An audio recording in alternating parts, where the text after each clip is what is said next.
हमर छूटतौ संगतिया। माफ करी है सोना मारे होलौ जे गलतिया, हो जैतौ बियाह हमर छूटतौ संगतिया।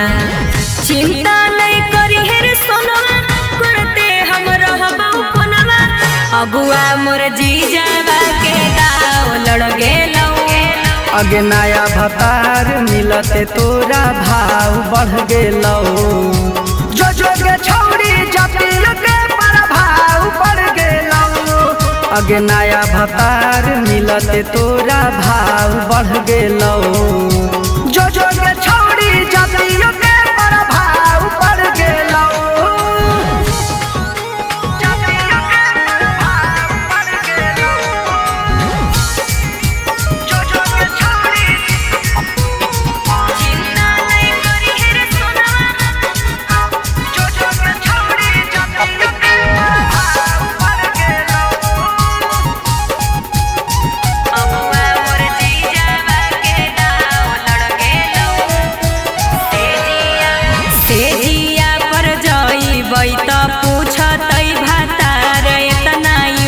कैसे होलौ चोली वाला चीजावा जियान होगे, इतना लूज कैसे भेलौ।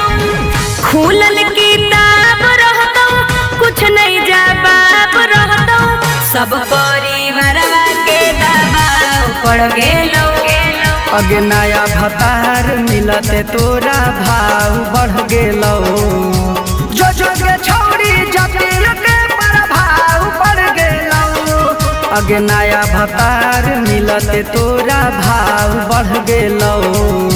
जो जोगे छौरी जटिल के प्रभाव बढ़ गेलौ।